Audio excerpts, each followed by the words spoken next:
तो good morning आप सभी को। कैसे हैं आप लोग? उम्मीद करते हैं कि आप लोग अच्छे होंगे, मस्त होंगे और जबरदस्त होंगे। तो चलिए आज का क्लास स्टार्ट करते हैं और आप सभी का स्वागत है आपके अपने प्यारे से चैनल केवीआर लर्निंग एकेडमी में। आज परसेंटेज का है, ये तीसरा क्लास ले रहे हैं हम।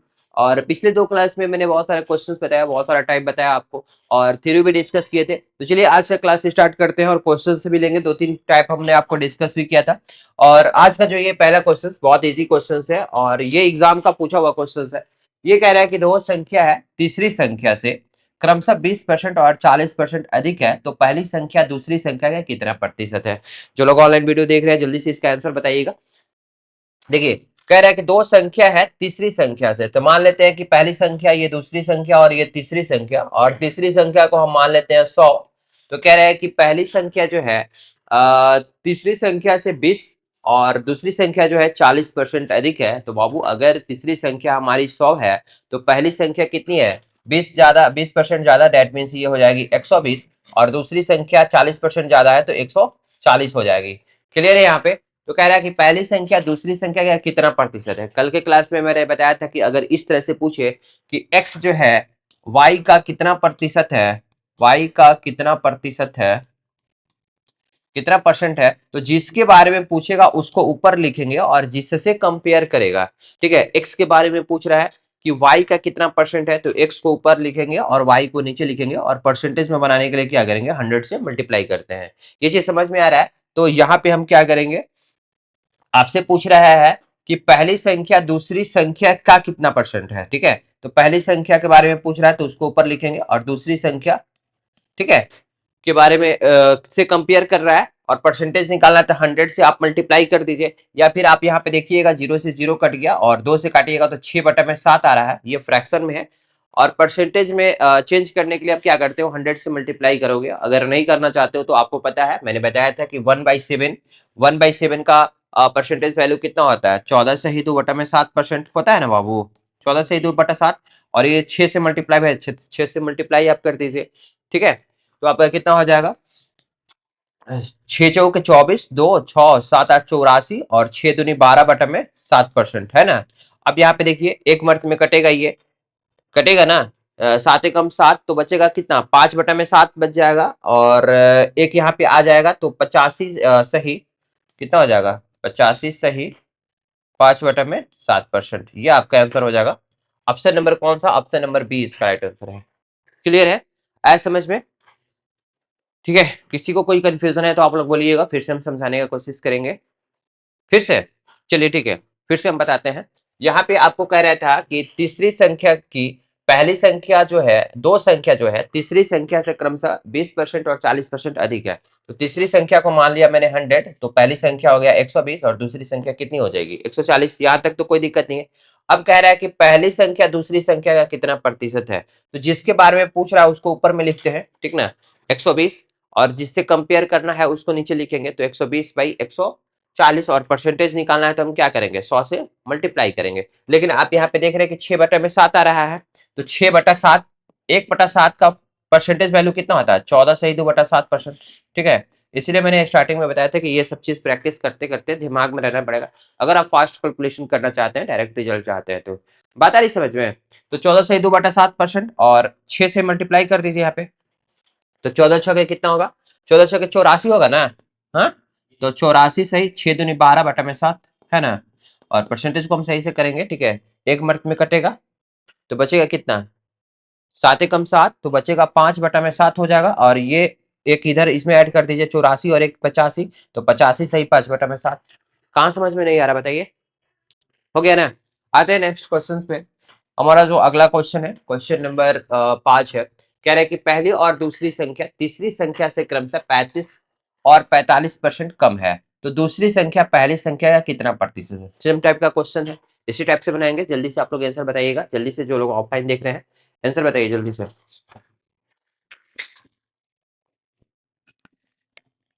उसी टाइप का क्वेश्चन है, ठीक है, जल्दी से आप लोग आंसर बताइए, 1 सेकंड का टाइम दे रहे हैं। बाबू आगे बैठे हो, कॉपी पेन निकालो पहले, ठीक है। देखिए इधर पहली संख्या है ए, बी और सी। अगर तीसरी संख्या आप मान लेते हैं 100, तो पहली संख्या जो है 35 कम है, तो 100 से 35 घटाइएगा तो कितना हो जाएगा, 65 हो जाएगा। ठीक है, यानी कि पहली संख्या आपकी 65 है और दूसरी संख्या जो है 45 कम है तीसरी संख्या से, दैट मीन्स 55 हो जाएगा। यहां तक तो किसी को कोई दिक्कत नहीं है। अब कह रहा है कि दूसरी संख्या पहली संख्या का कितना प्रतिशत है, यानी कि 55 जो है 65 का कितना प्रतिशत है। तो 55 के बारे में पूछ रहा है तो 55 को ऊपर लिखेंगे और कंपेयर किससे कर रहा है, 65 से, है ना। और परसेंटेज निकालने के लिए मोबाइल ऑफ कीजिए, ठीक है, साइलेंट करो सब, ठीक है। तो 55 को ऊपर लिखेंगे और 65 से कंपेयर करने के लिए कह रहा है, तो क्या करेंगे, 65 को नीचे लिखेंगे और परसेंटेज निकालने के लिए हम क्या करते हैं, 100 से मल्टीप्लाई करते हैं। लेकिन ऐसे आप भी सोच सकते हैं, 5 से कट रहा है तो 11 पचे 55 और 13 पचे 65, ठीक है। 1/13 का परसेंटेज वैल्यू क्या होता है, 7 सही 9/13, ठीक है। 1/13 का परसेंटेज वैल्यू कितना होता है, 7 सही 9/13%, ठीक ना। और इसमें आप 11 से मल्टीप्लाई कर दीजिए, तो ये हो जाएगा 11×7=77 और ये हो जाएगा 99 और बटा में 13, इतना परसेंट, ठीक है। अब देखिए ये कटेगा, 13×7=91, 13×7=91। तो इसमें आप क्या करिए ना कि 13×7=91 होता है ना, तो कितना हो जाएगा, तो बचेगा कितना, 91 में से 8/13, 8/13 हुआ ना यहाँ पे। और 77 में आप क्या कीजिएगा, 7 ऐड कर दीजिए तो 84 आ जाएगा, 84 सही 8/13%, यानी कि ऑप्शन नंबर डी इसका राइट आंसर होगा। समझ में आया, ठीक है। नहीं, नीचे में समझ में क्यों नहीं आ रहा है, देखो यहाँ तक समझ में आ रहा है बाबू, 11/13 है ना, परसेंटेज में निकालना है तो यहाँ पे 100 से आप मल्टीप्लाई कर दीजिए, ठीक है, यहाँ से निकल जाएगा, यहाँ तक तो कोई दिक्कत नहीं है। अच्छा देखो, अब क्या करते हैं कि यहाँ पे हम देखो क्या करते हैं कि 1/13 जो होता है, 1/13 जो है फ्रैक्शन में, इसका परसेंटेज वैल्यू मैंने क्या बताया था, 7 सही 9/13%, है ना। इतना कोई दिक्कत नहीं है ना। अब यहाँ पे कितना से मल्टीप्लाई है, 11/13 है, तो 11/13 करोगे तो इधर भी हम क्या करेंगे, 11 से मल्टीप्लाई कर देंगे, ठीक है ना। तो 11×7 कितना हो जाएगा, 77 हुआ ना, 11×7=77 और 11×9=99/13, ठीक है। अब देखो तो 99 में तुम 13 लिखे हो, क्या ये सही चीज है, एक कटेगा ना, 7 मर्द में कटेगा ना, 13×7 कितना होता है, 91, तो वो 7 जो आया 7 सही, इसको तो तुम छोड़ो, अभी इग्नोर करो, नहीं समझ में आ रहा है तो यहाँ पे 77 लिखो और प्लस 99/13 लिख सकते हो, और 99/13 को क्या लिखोगे, 7 सही कितना, 8/13, ठीक है ना, 7 सही, और ये 7 इसमें ऐड कर दो तो कितना हो जाएगा, 84। अब समझ में आया, 84 सही 8/13%, कैलकुलेशन करते रहो, सब चीज समझ में आएगा बाबू, ठीक है। तो इस तरह से आप बना सकते हो जल्दी, क्लियर हुआ। आते हैं नेक्स्ट क्वेश्चन पे, क्वेश्चन नंबर 6 जो है ये एसएससी जीडी का पूछा हुआ क्वेश्चन है, 1 मार्च 2019 के पहले शिफ्ट में क्वेश्चन है। कह रहे हैं कि दो संख्याओं, और ये जो हम डिस्कशन कर रहे हैं परसेंटेज का टाइप वाइज जितना भी क्वेश्चन पूछा हुआ है, टाइप वाइज हम कलेक्ट करके हम आपको डिस्कस कर रहे हैं। क्वेश्चन कह रहा है कि दो संख्या तीसरी संख्या से क्रमशः 20 और 40% अधिक है। तो संख्या जो है तीसरी संख्या से कंपेयर कर रहा है, तो उसको हम क्या मान लिए, 100 मान लिए। तो कह रहा है कि क्रमशः 20% और 40% अधिक है दो संख्या। तो 20% अधिक का मतलब कितना हो गया, ये 120 हो गया, और 40% अधिक का मतलब कितना हो जाएगा, 140 हो गया। क्लियर। तो कह रहा है कि पहली और दूसरी संख्या का अनुपात, ये तो बहुत ही क्वेश्चन पूछ रहा है कि पहली संख्या और दूसरी संख्या का अनुपात पूछ रहा है, 0 0 कट जाएगा, 6 दूनी 12 और 7 दूनी 14, 6:7 आपका आंसर हो जाएगा, ऑप्शन नंबर ए इसका राइट आंसर होगा। क्लियर है, समझ में आ रहा है क्या अब्दुल, हाँ। आते हैं नेक्स्ट, ये जो है अगले टाइप का क्वेश्चन है, और इस टाइप का जो क्वेश्चन है बहुत ज्यादा इंपॉर्टेंट है, सक्सेसिव इंक्रीज डिक्रीज का क्वेश्चन है, और इस तरह का बहुत सारा क्वेश्चन हमने बताया आपको, प्लेलिस्ट में जाइएगा तो परसेंटेज का फुल्ली वीडियो डाले हुए हैं, ऑल टाइप क्लियर किए हुए हैं। थोड़ा सा आप लोग ट्राई कीजिए, जो लोग वीडियो देख रहे हैं या जो लोग ऑफलाइन है, इस क्वेश्चन पर थोड़ा सा ट्राई कीजिए, इसके बाद हम बताते हैं। देखिए क्वेश्चन जो है, क्वेश्चन कह रहा है कि एक संख्या में 50% की वृद्धि की जाती है और फिर पुनः 50% की वृद्धि की जाती है। क्लियर है। मूल्य संख्या वापस प्राप्त करने के लिए बढ़ी हुई संख्या का कितना प्रतिशत कम किया जाना चाहिए।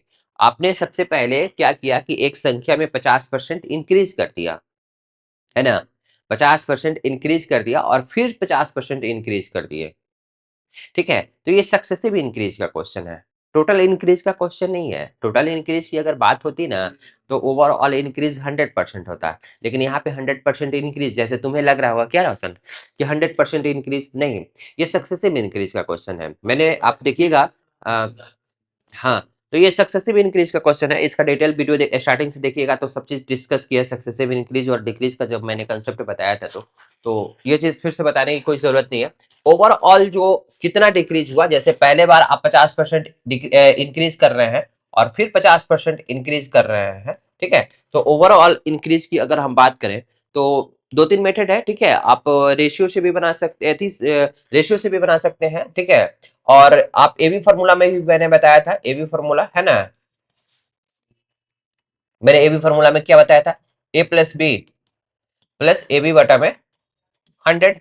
ओवरऑल इंक्रीज कितना हुआ, डेट मीन्स आपको क्या, इतना डिटेल में बस समझाने के लिए आप लोग को डिस्कस कर रहे हैं, ठीक है? एग्जाम में इतना लिखने की कोई जरूरत नहीं है। डायरेक्ट आप सोचिएगा कि 50 प्लस 50 और प्लस 50 इंटू 50 बटा में 100, है ना?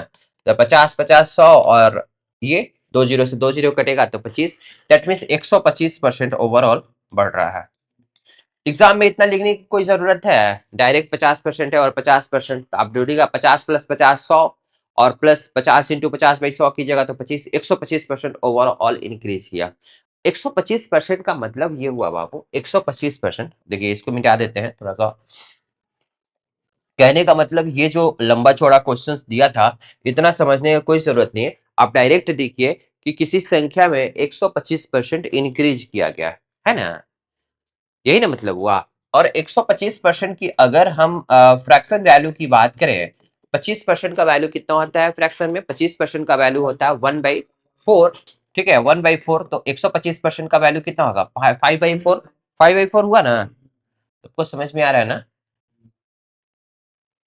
5/4 हुआ। 5/4 करने का मतलब कि यदि संख्या आपकी 4 थी तो 5 इंक्रीज किया गया, है ना? 5/4 इंक्रीज करने का मतलब क्या था कि यदि आपकी संख्या 4 थी तो 5 इंक्रीज किया है तो कितना बन गया, 9। अब कह रहे हो कि 9 से हमको 4 बनाना है, तो कितना परसेंट जो है, बड़ी संख्या में कितना प्रतिशत कम किया जाना चाहिए? आपकी संख्या थी 4 और बन गया 9, तो अब कितना परसेंट डिक्रीज किया जाना चाहिए? तो आप कहिए कि कितना डिक्रीज करना पड़ेगा, 5 कितना में, 9 में, ठीक है? यही ना, 5/9 ही ना डिक्रीज करना चाहिए, क्योंकि अब तो संख्या 9 हो गई है ना, है ना? इसको मिटा दें हम, ये तो समझ में आ रहा है। और 5/9 परसेंटेज में निकालना है तो आप यहाँ पे 100 से मल्टीप्लाई कर दीजिए, ठीक है? या फिर ऐसे देखिए, डायरेक्ट अगर देखिएगा तो 1/9 का वैल्यू क्या होता है परसेंटेज में, 11 से ही 1/9% होता है जी, सबको पता है कि नहीं? 1/9 का परसेंटेज वैल्यू क्या होता है, 11 से ही 1/9%। ये चीज मैंने स्टार्टिंग में ही बताया था कि सब चीज दिमाग में होना चाहिए। और 5 से मल्टीप्लाई है तो 5 से मल्टीप्लाई कर दीजिए, तो कितना हो जाएगा, 55 से ही 5/9%। 55 से ही 5/9%, ऑप्शन नंबर बी इसका राइट आंसर है। तो देखिए कितना इजी क्वेश्चन था, उतना डिटेल जाने की कोई जरूरत नहीं। डायरेक्ट यहाँ पे देखिए कि 125% बढ़ रहा है और 125% का वैल्यू होता है 5/4, यानी संख्या 4 से 9 हो गया। 4 से 9 होने का मतलब अब कितना परसेंट कम किया जाना चाहिए, 9 से 4 करना है तो 5 घटाइए और कितना में, 9 में, तो 5/9। और परसेंटेज निकालने के लिए आप यहीं पे 100 से मल्टीप्लाई कर दीजिए। या फिर यहाँ पे देखिए 1/9 का वैल्यू होता है 11 से 1/9%, 5 से मल्टीप्लीकेशन है तो 5 से मल्टीप्लाई कर दीजिए, है ना? तो कितना आ गया, 55 से ही 5/9%। सबको समझ में आया? किसी को कोई कंफ्यूजन है तो बोलिए, बताओ। नहीं ना? चले देखते हैं। अरे कंफ्यूजन होगा तो बता ना, तभी तो हम डिस्कस करेंगे और अच्छा से समझाएंगे। या थोड़ा बहुत भी कंफ्यूजन होगा तो बताओ। नहीं, चलो आते हैं इस क्वेश्चन में। कह रहा है कि एक संख्या में 18% की कमी की जाती है। अब यहाँ पे ये जो क्वेश्चन था ना, आप ऐसे भी बना सकते थे, रेशियो से आप बनाते ना, तो अगर एबी फॉर्मूला से मैंने अभी तो यहाँ पे बताया, रेशियो से भी बना सकते थे। जैसे 50% है ना, तो 50% का वैल्यू जो है, 50% का वैल्यू कितना होता है, 1/2, है ना? तो 2 से 3 हो गया, 2 से 1 बढ़ा तो 3 हो गया, और 2 बार 50% बढ़ रहा है, फिर 2 से 3, है ना? यानी कि 4 से 9 हो रहा है ओवरऑल। संख्या पहले 4 थी, अब 9 हो गया, अब 9 से हमको 4 करना है ना? 9 से 4 करना है तो कितना कम करना पड़ेगा, 5, और कितना पे, 9 पे। तो यहाँ पे भी आपका कितना आ गया, 55 से ही 5/9%। ऐसे भी बना सकते हैं रेशियो से, अगर ए बी फॉर्मूला से नहीं बना सकते, लेकिन ए बी फॉर्मूला से बनाने में भी कोई ज्यादा डिफिकल्ट की बात नहीं है, ठीक है, इसी में हम समझ सकते हैं, बना सकते हैं उसको। आते हैं नेक्स्ट क्वेश्चन पे। कह रहा है कि एक संख्या में 18% की कमी की जाती है, पहले जो है 18% डिक्रीज कर रहा है संख्या में, और कह रहा है कि परिणामी संख्या में फिर से 50% की कमी की जाती है, यानी दोनों बार कम ही की जा रहा है, यानी सक्सेसिव डिक्रीज का क्वेश्चन है। तो संख्या में होने वाले कुल कमी का प्रतिशत क्या होगा। और ये क्वेश्चन पूछा है एसएससी जीडी 5 मार्च 2024। सारे के सारे क्वेश्चन जितना भी हम डिस्कस करवा रहे हैं सारे के सारे पूछा हुआ क्वेश्चन है, और इसी लेवल का एग्जाम में पूछेगा एसएससी जीडी का। तो अगर आप इतना भी कर लेते हैं तो काफी है इस वर्ग के एग्जाम के लिए। तो एक बार आप 18% क्या कर रहे हैं, डिक्रीज कर रहे हैं, और फिर क्या कर रहे हैं, 50% डिक्रीज कर रहे हैं। तो ये क्वेश्चन सबसे इजी वे में बनाना था, आप ए बी फॉर्मूला ही लगा लीजिए, है ना। ए प्लस बी, क्या हुआ, कम है, ठीक है, जाइए, ए प्लस बी और बटा में ए बी बटा में 100। तो डिक्रीज कर रहा है तो माइनस के साथ लेंगे, -18 और -50, क्योंकि ये भी डिक्रीज ही कर रहा था, और माइनस माइनस प्लस हो जाएगा ना, यहाँ पे प्लस 50 इंटू 18 और बटा में 100। ये 50 दूनी 2 मर्त में कटेगा, और ये 9 दूनी 18, है ना। तो कितना हो जाएगा, 50 18 68, और -59% आएगा, है ना। तो यानी कि माइनस का मतलब क्या, डिक्रीज करेगा, कमी का प्रतिशत पूछ रहा है कि संख्या में होने वाली कुल कमी कितना प्रतिशत होगी, तो ऑप्शन नंबर डी, ठीक है। आया समझ में। देखो एग्जाम में इतना कुछ भी लिखने का जरूरत नहीं है, डायरेक्ट ये लाइन लिखेंगे हम लोग डायरेक्ट, इसके बाद 59% डिक्रीज होगा, है ना। आते हैं नेक्स्ट क्वेश्चंस पे। ये क्वेश्चंस का आंसर जल्दी से आप लोग बताइएगा, और इस टाइप का बहुत बार क्वेश्चन हमने बताया है, परसेंटेज में भी बताया है, प्रॉफिट लॉस में भी बताया है।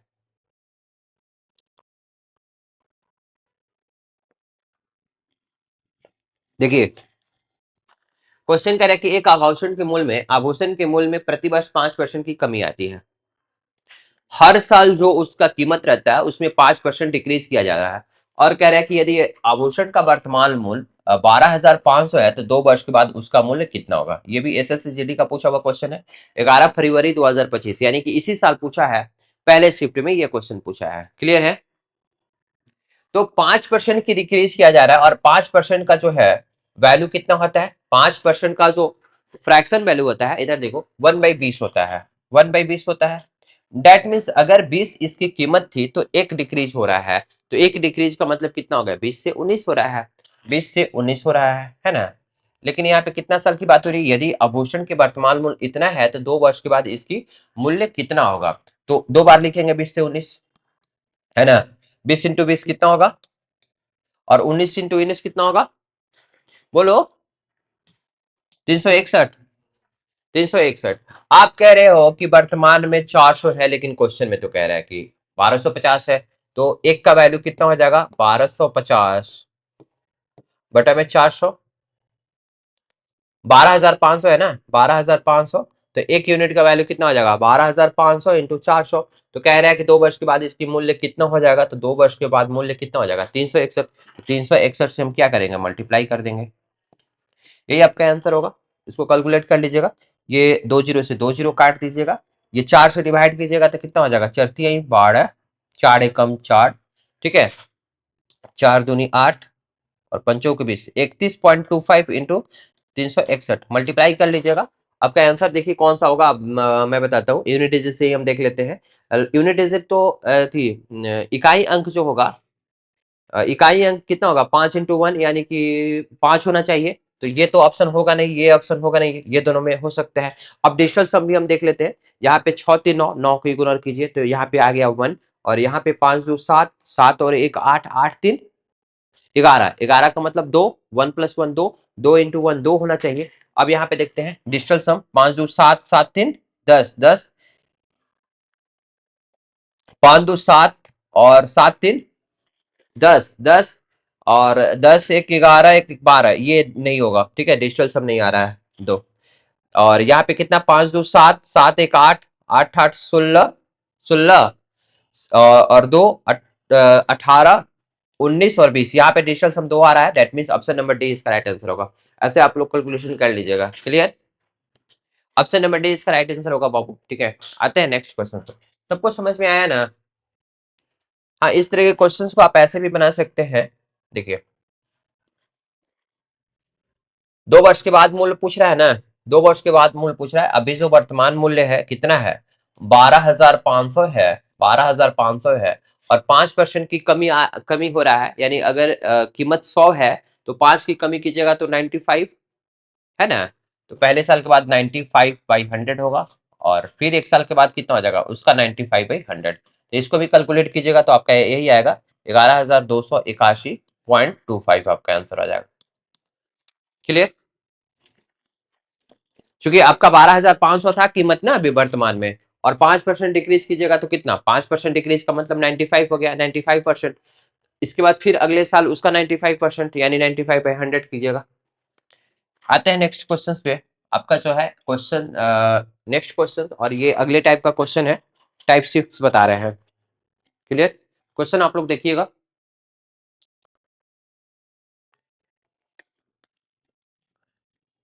क्वेश्चन कह रहे हैं कि पेट्रोल की कीमत जो है 90 रुपया प्रति लीटर से बढ़कर के 110 रुपया लीटर हो जाती है। पहले कीमत था 90 रुपया प्रति लीटर और अब हो गया 110 रुपये प्रति लीटर। तो किसी व्यक्ति को अपनी खपत में कितने प्रतिशत कम करनी होगी कि उसका खर्च समान रहे। क्लियर है? अगर पेट्रोल का कीमत जो है अगर इंक्रीज कर रहा है तो आपको क्या करना पड़ेगा, खपत कम करना पड़ेगा। खपत कम करने के लिए क्या करना पड़ेगा, जो मोटर गश्ती करते थे ज्यादा, बाइक पे घूमते थे, उसको तुमको क्या करना पड़ेगा, मिनिमाइज करना पड़ेगा। क्योंकि पॉकेट में जितना था पैसा पहले, अभी भी तो उतना ही पैसा रहेगा। ठीक ना? तो वही क्वेश्चन में पूछ रहा है कि आपकी जो कीमत है 90 से 110 अगर हो गई, ठीक है, यानी कि 9 से 11 बढ़ गया, ठीक ना, तो खपत में कितना कमी करना पड़ेगा। तो खपत में कितना, जो देखिए, इसको डायरेक्ट अगर बनाना चाहते हैं, अब कैसे होगा ये हम इसके बाद बताते हैं। यानी अगर कीमत आपकी बढ़ी, ठीक है ना, तो खपत आपका जो है कितना डिक्रीज करना पड़ेगा, कितना, 11 से 9। तो मैं दैट मीन्स 2 कम करना पड़ेगा, और कितना में, 11 में। और 2/11 का ये फ्रैक्शन में है तो इसका परसेंटेज वैल्यू कितना होगा, 1/11 का होता है 9 सही 1/11।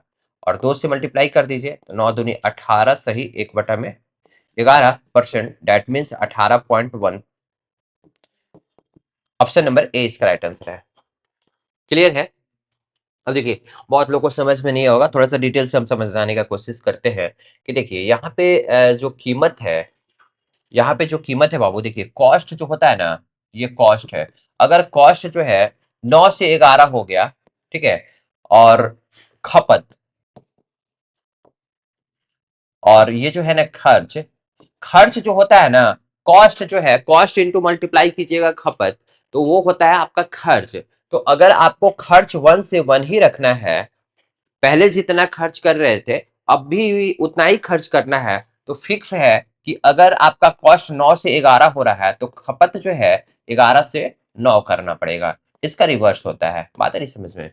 तब भी आप करिएगा 11 × 9, यानी कि खर्च 99, और 11 × 9 99। डेट मीन्स अनुपात कितना होगा, 1 होगा। तो ये एक चीज दिमाग में रखिएगा कि अगर आपका कॉस्ट बढ़ रहा है तो खपत क्या हो जाएगा, उसका रिवर्स हो जाता है। ठीक है? अगर कॉस्ट बढ़ रहा है, कीमत बढ़ रहा है, तो खपत जो है क्या करना पड़ेगा, कम करना पड़ेगा। आएगा समझ में? देखिए, आते हैं फिर नेक्स्ट क्वेश्चन में। सेम टाइप का क्वेश्चन है। क्वेश्चन कह रहा है कि किसी खाद्य तेल की कीमत जो है 45% की वृद्धि हुई, और बजट को संतुलित बनाए रखने के लिए रेखा इस तेल की खपत में 20% की कमी कर देती है। तो इसके साथ तेल की कारण व्यय में होने वाली वृद्धि की याद कीजिए। क्लियर है? तो तेल का कीमत जो है 45% इंक्रीज कर रहा है, खपत क्या हो रहा है, 45% इंक्रीज कर रहा है, कॉस्ट इंक्रीज कर रहा है। और ये क्या कर रही है ना कि खपत में 20% कमी कर देती है। यहाँ पे कमी होगा, कभी नहीं, कभी तो मतलब ही अलग हो जाएगा। ठीक है? तो 20% की ये जो है कमी कर रही है खपत में, और ये कॉस्ट 45। तो मैंने अभी आपको बताया कि कॉस्ट इंटू खपत जो होता है खर्च के बराबर होता है ना। तो इस तरह का क्वेश्चन है तो आप ए बी फॉर्मूला से भी बना सकते हैं या फिर रेशियो से भी बना सकते हैं।